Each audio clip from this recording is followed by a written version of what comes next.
Somewhere along the way, we forgot how to truly rest. We started treating it like a prize, something we only earn after we've pushed ourselves to the edge. But not all rest is the same, and not all rest actually helps. Scrolling on the couch might feel like downtime, but that quick dopamine hit doesn't heal us. It just delays our crash. There are at least 7 kinds of rest, and one of them could explain why you've never really felt rested. Let's go explore them, one by one, because maybe the rest your body, mind, or heart needs is different from what you've been giving it. First, physical rest. This is the most obvious kind of rest, and somehow still the one we forget. You'd think we'd be better at it, but modern life moves fast like a train that doesn't stop for breath. We run on caffeine, stay alert for pings and buzzes, and let ambition drag us forward like a heavy rope. We're tired, but we can't switch off. And while we rush to keep going, the body starts whispering, sometimes begging for attention, a stiff neck, an aching back, shallow breath. But we don't hear it, or we pretend we don't.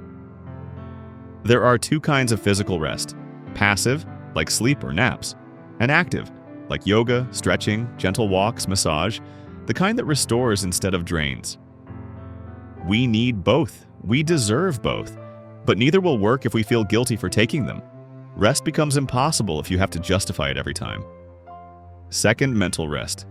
Your brain, like any good office worker, needs to go home at the end of the day. But we don't let it. Mental rest is what we lack when the lights are off but the thoughts are still on.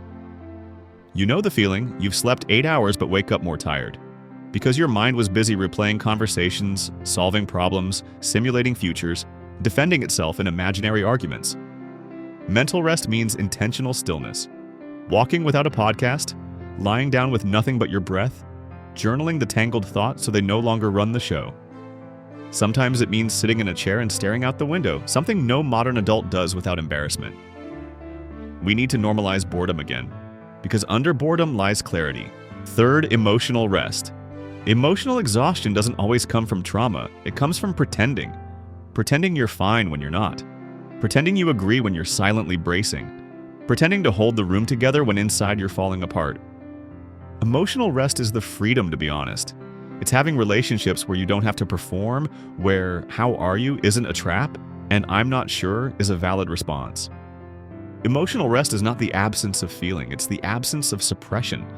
It's where sighs are allowed and tears are not seen as weakness, but as the body's natural weather. It's not a therapist you always need, it's someone you don't have to lie to. Fourth, creative rest. Even if you don't think of yourself as an artist, you are constantly solving. Life itself is a creative process.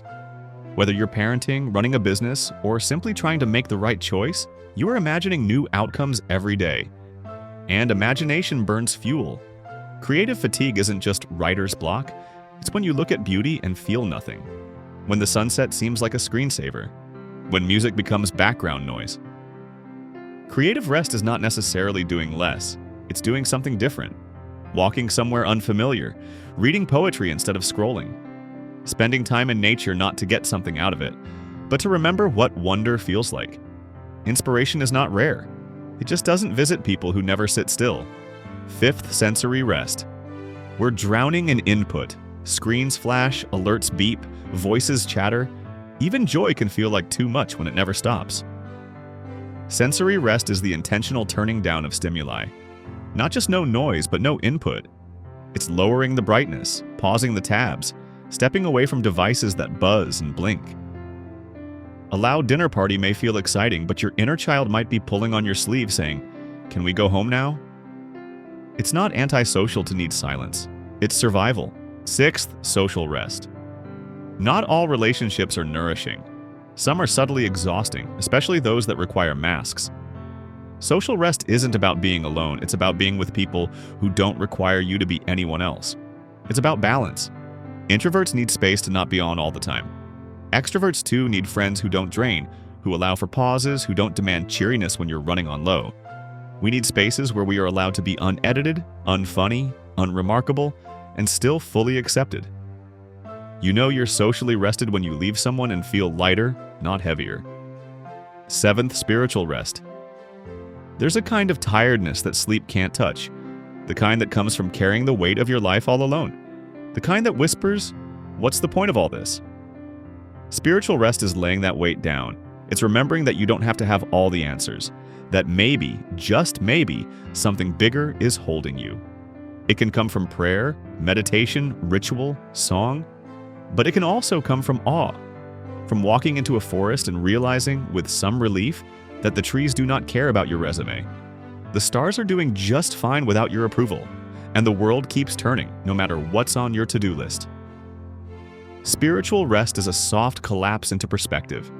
It is stepping out of the house of mirrors where everything reflects back your own importance and seeing something ancient, impersonal, vast. The baby cries not because something is wrong, but because something is too much.